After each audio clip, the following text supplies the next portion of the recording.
I'm gonna take the same structure approach that I took for Odyssey. I'm gonna go by sections. I'm gonna start with graphics. I think the game looks great. One of the things that I said on my first impressions was that I was surprised how good the game looked in handheld, and that this was a game that I consistently play in handheld because it was a game that it was great to like. Oh, I'm gonna watch a movie. I can still play a little bit of the game and do some battles as I watch the movie, or hey, I'm gonna go to the bathroom, or I'm going out. Gonna have to wait.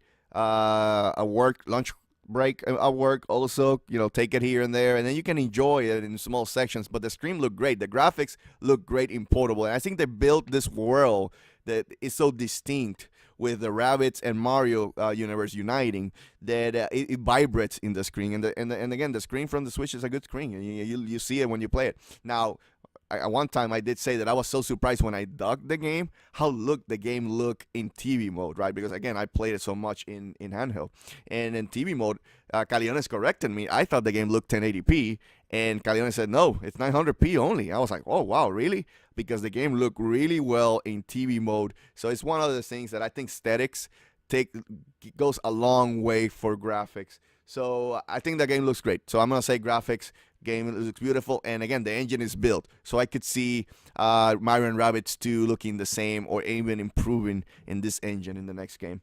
Let's go to story. Story, I'm just gonna summarize quickly in my own way, but after a freak accident created by the Rabbids, of course, the Rabbids come to the Mushroom Kingdom. One of the Rabbids gets like a VR headset. Of course, that rabbit is gonna get named Spawny by Koopa Jr.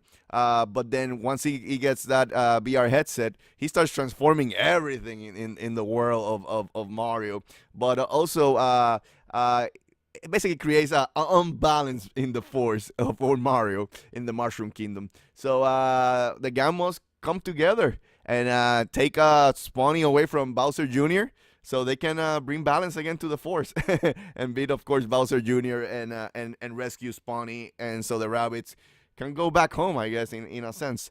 So that's basically the story of the game. It has its funny moments, I think. It's not South Park, but it makes you chuckle here and there. I guess for a Mario game, I think it's a pretty well story. I mean, I don't think it's gonna be a masterpiece. This is not Final Fantasy VII or The Last of Us, but I think it was a good story, well enough to be able to bring Mario and Rabbids worlds together. So it did its job. That's what I'm gonna say about story. Controls, controls. I would say controls great. So there's many ways you can play this game. I play a lot in handheld. I was fine for me. I do admit when I'm playing handheld mode a couple of hours, my hands start cramping. So it's I don't know if it's just because of my size of the hands or X, Y, and Z. It is what it is. But I play a tabletop mode with the two Joy-Cons disconnected, separated. Plays great that way too. Honestly, I like playing this game the most was with the separated Joy-Cons. I did not use the Pro Controller that much. I did play a little bit with the Pro Controller, but I don't know why this game did not feel the need for the Pro Controller. And I think it's because this is not an action game. You don't need quick, reflexes to complete anything. So I think the separate Joy-Cons did a great job in playing the game, inputting their commands. The only thing I'm going to say about the controls, and maybe false about gameplay, is that I wish that the game had like a confirmation. Like when you do the move, and if you press the button to do the move that you decided, if you didn't meant to do that, the game doesn't tell you, are you sure? It just does it, and you go, oh shit, that was not what I intended. The battle is messed up, so I'm gonna have to restart the battle maybe. So that's the only thing about controls that maybe I would want on the next game to change, is that you will need a confirmation. Like any tactical RPG, they always ask you, are you sure? Confirm, and you confirm your move at that point. So that's it for controls. Before we go into gameplay, Caliones, because gameplay is a big chunk of this review. Any questions in graphics, story, and controls? I guess the biggest question would be, since the game is going to be receiving an expansion pass, how do you feel about this story, and what do you think they would include? Because they did state that they're going to release an expansion to it. I don't know. It's hard to say without spoiling, right? I will say this. It has like a little bit of Back to the Future vibe in it that you can Groundhog Day the same shit over and over if you want to, but there's a reason for it, and I don't want to spoil why. So maybe they can the DLC can easily be done, the expansion pack can easily be done.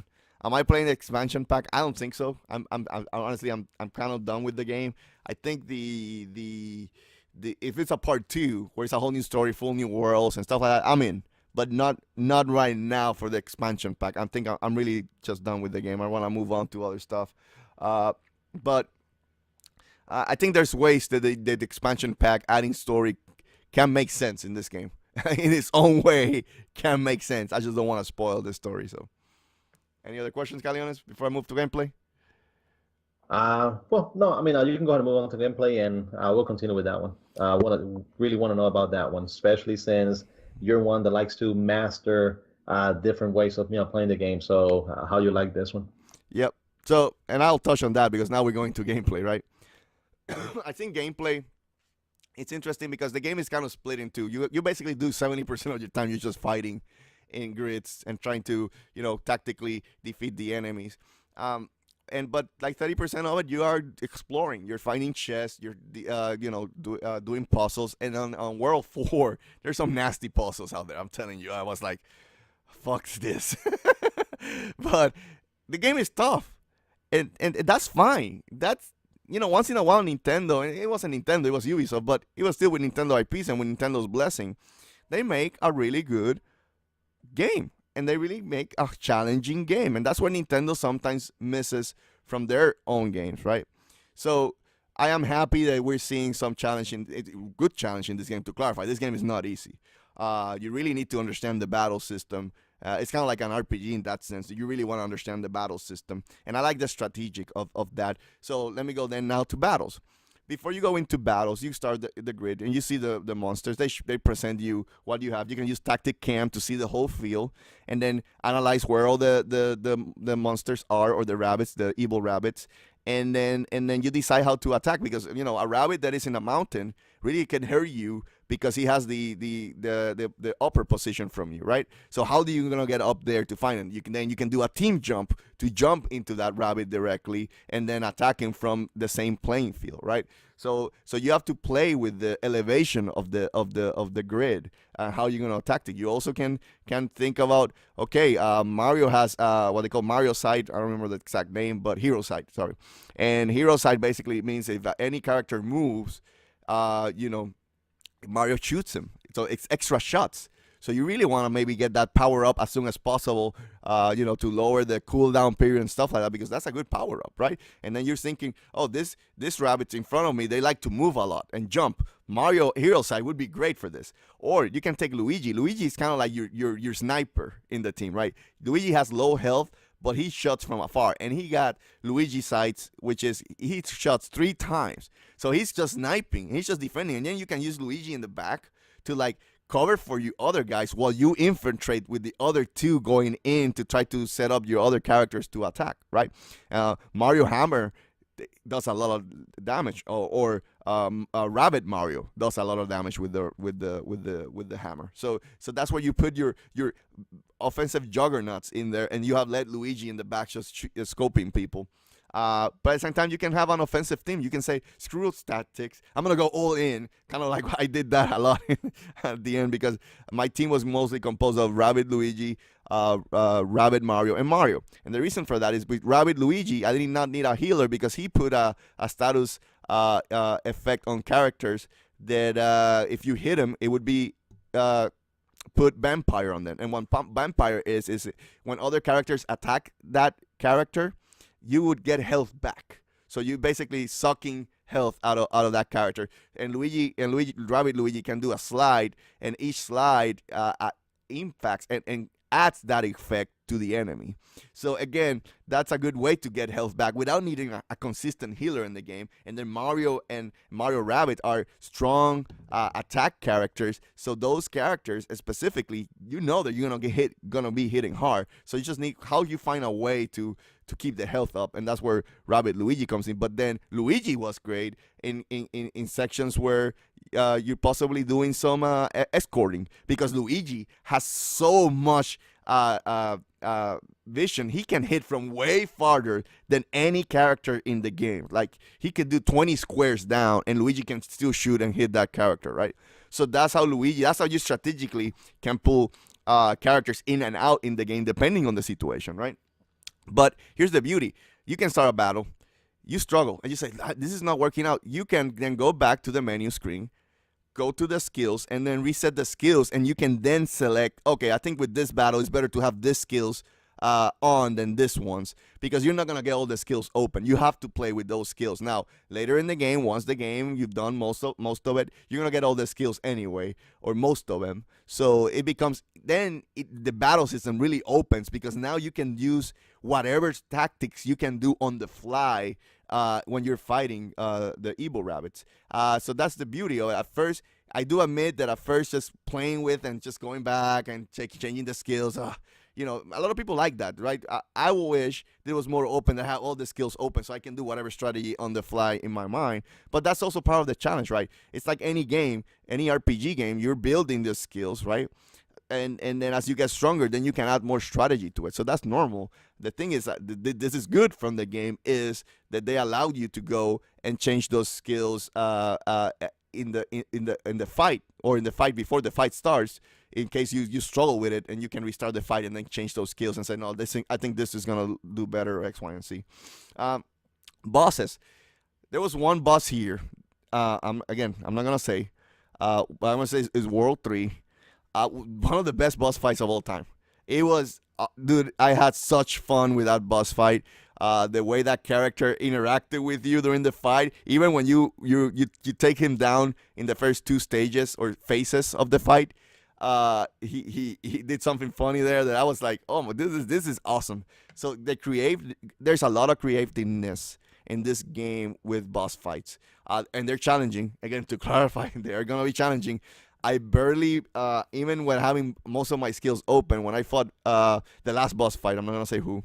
You guys should guess who. But when you fight the last boss fight, I was struggling a little bit trying to find the best way, because again, it's a tough boss fight, and I beat that boss fight with 2 characters down and just having Luigi doing a long shot. Again, you see in that game, I changed it out. I put Luigi because I'm trying to stay away from that boss and trying to hit him from far away. So you can change strategies, and then you can too, to clarify, once you beat the game, well, you can do it even before, but once you beat the game, you have more openness to go back to other fights, so you can get better scores. And as you get better scores in the fights, better ratings, you get more coins, and then and that helps you buy the better weapons. So there's a hook in the game that you want to do better, and then you get a chance to do better. Maybe you struggle in the fight, you just, I want to move on, but when you get stronger, you can go back to that fight with the new skills and see how you do, and then that's where you can really do damages. And then that takes me to challenges. There's special challenges hitting in the game. Once you beat the stage, you can go back to the stage and then play challenges in each section of the stages, which really forces you to learn the battle system or learn the tactics of the game. And in this case, I thought it did a great job with the tactics and how you manage all the challenges. I beat all the challenges, at least the normal challenges. And there's, of course, the ultimate challenges where you're going to be pulling your hair for sure. So again, that's if you take it that far, you want to do everything 100% in the game. It's not needed at all. So aside from that, gameplay has fun. Gameplay had a good hook. Maybe I wish it was a little bit more open with the skills at the start, so I had more tactics. But it did force me to learn to do everything at least. So I have to give credit where credit's due. Holding those skills back and moving those skill points around based on the battle helped me to try a lot of different things that maybe if I had everything open, I would be set on my ways, right? So I have to give credit on that. I think that's about gameplay. I think I spoke a lot about gameplay. I'm looking at my notes here in case I miss anything, but I think that's a lot to take in about gameplay. And I will go with music quickly. Not memorable. I did not like the music at all in this game. That's one of the biggest weak areas in this game. It's music, but again, my taste is different. Other people could find the music, fun, but I just don't remember anything about the music in this game. That's how bad it is in the game. Anyway, I'm done, Caliones. Now I talk about gameplay and music. Go ahead. Any other questions that you may have? I guess the last question is going to be the lasting appeal of the game, and and also um, how it compares to and other games in the same genre, if you've ever played any other ones, and if you will be getting the expansion passes. So like I said, I don't think I'm gonna get the expansion pass. The game has a good hook, going back and replaying the stages so you can get a better score. Like you just now in the background, you saw Caliones, the gameplay had that person had a good. But you can go back and replay those stages and try to get the better score. The challenges adds replay value to it because they're tough challenges. I'm telling you, they're tough challenges. Even the normal ones are tough challenges. And some things there that you're gonna have to really learn how to do in the battle system. Overall, in the game, if you're trying to do everything or close to everything, I've said that I've done around 98% of the game. It's taking me 50 hours.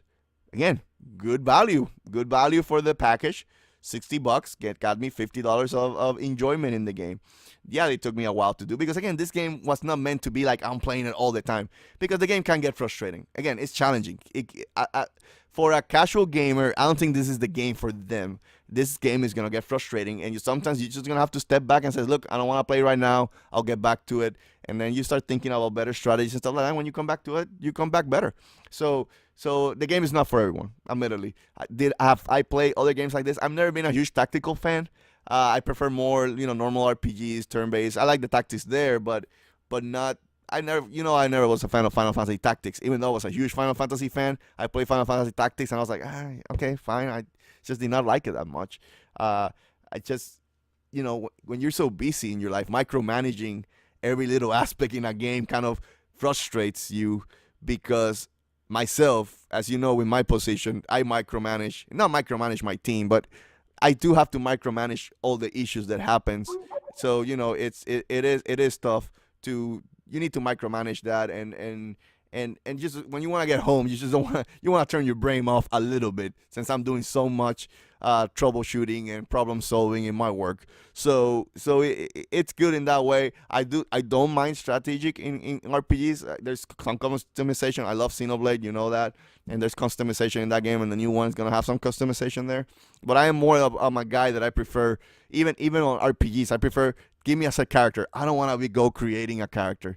Just give me a character. Yeah, I don't have time to think about the nose here, the nose there. Xenoblade Chronicles X is the only one that I play around a lot because I wanted the character to look like Shulk. So even I went to YouTube videos of people showing me how to get him to look like Shulk because I didn't want to spend time trying to do that. So again, that's my point with the whole what I do. I sometimes I just want to turn my brain off. I do want a challenge, and this game does offer a really good challenge. To clarify, I just don't think it's for everyone. Any other questions? No. Well, I guess not. The last one is going to be, what score did you give the game originally, and now that you've almost finished everything, you did say you have finished about 98% of the game. Like, what do you give it now? I think memory. I think I gave it. This is the official review. I'm gonna say for me, right? The original was maybe if I would give it a score, I would give it a score. I would be at 8.5, right? I think that's what I gave it. I think with the final review score, I'm thinking of staying with that score, but that's not bad in a sense. Even though I did find a lot of enjoyment in the game, there's things that this game could streamline and do better.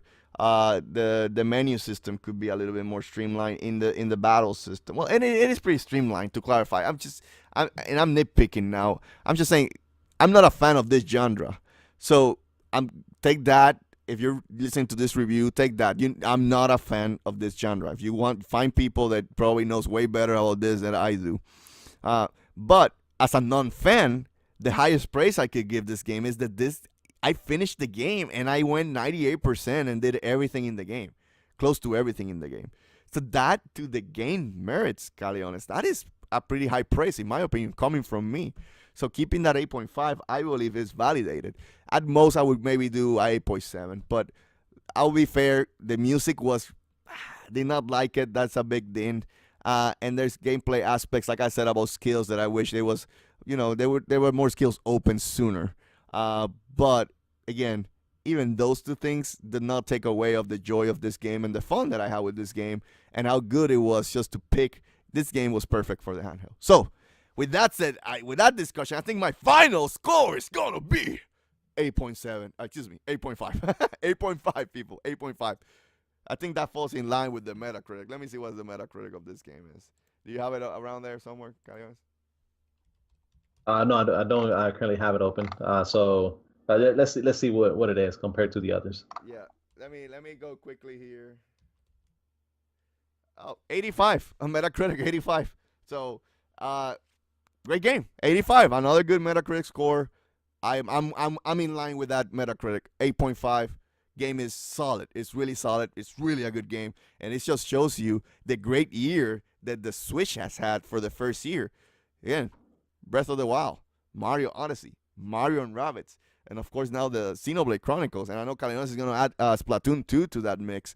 It shows you the good year. It's good, solid games, solid exclusives that the Switch has had the first year in the market. So, with that said, great, fun, solid 8.5.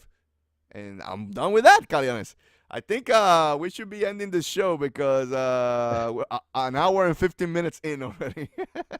So let's go and end it. I want to say one more thing Yeah. before we finish. Okay, go ahead. I want you to take a look at this, and I just my great friends from Europe. They actually provided me with a review code for 9 parchments on the Nintendo Switch. Um, the only bad thing about it is that we can't really release any videos, do any streaming, or release the review of the game until December 5th, which is the Hey, same day. Calianes, can you show it again because I had the gameplay running and I did not Uh, take it out when you were showing. So I apologize for that. Okay, so right here we have. I'm about to download the review code for 9 parchments. So we're going to be reviewing the game for Force In Unison and my website for GigaRenews.com. The game itself doesn't come out until December 5th, but they actually do have an embargo for any videos, any streaming, or the reviews themselves until the 5th because they just received this review code, and this is when they just provided to me a couple of minutes ago. So while you were talking, I went ahead and downloaded it. So it should be, let me go ahead and select it now. And it should be downloading. So we will be providing a review of the game. I was going to go ahead and play Batman the Telltale series next because I just finished Rhyme. But I'll go ahead and do 9 parchments so we can have the review ready for December 5th, which is the launch day of the game. That's fine. Understood, Calianes. If you got a review code, so you have to do your duty. I said duty. Anyway, I got that Xenoblade Chronicles music, sweet music going in the background. It just sounds so epic. Well, as you speak and that music is on the background, even Calione sounded epic at that point. Anyway, with that said, let's end the show. I want to thank everybody for joining us on the Get In and Get Out Nintendo podcast, episode 26, right here at the Force In Unison gaming channel. Please remember to subscribe, like, and comment so you can make these two crazy MFs happy. Also remember, if you don't want to see ugly faces, go to SoundCloud and iTunes and download this podcast for free. Rate us over there so you can show up some love. Also, go to the description box, please. You can see the amount of content that we're providing for you in this channel. We have Force In Unison Live every Tuesday, 9:30 p.m. Eastern Time. Streaming Wednesdays, where Caliones plays a lot of Splatoon with the peeps. So if you want to join him and have some fun, remember, streaming Wednesdays, 9:30 p.m. Eastern Time. And of course, our flagship show, which is this one, the Get In and Get Out Nintendo podcast. And I also want to say, we do have like now a new, I would call subsidiary, or I would say the second phase. Like any content creator, I'm thinking about this like a channel, right? So you have maybe the PG-13 content, which is our content, but then you have your content that is more related for kids. So Caliones Kids are the Toys and More Club. They're going to have their own space in this channel, and they're going to provide you more content. So if you have kids and you want to have fun with Roblox or Splatoon, come and join them and have some fun with them. And with that said, please go for my boy Caliones. Give some clicks and love at chigarosnews.com. With all that said, thank you everybody. Long live Nintendo. See you guys. Have a great one.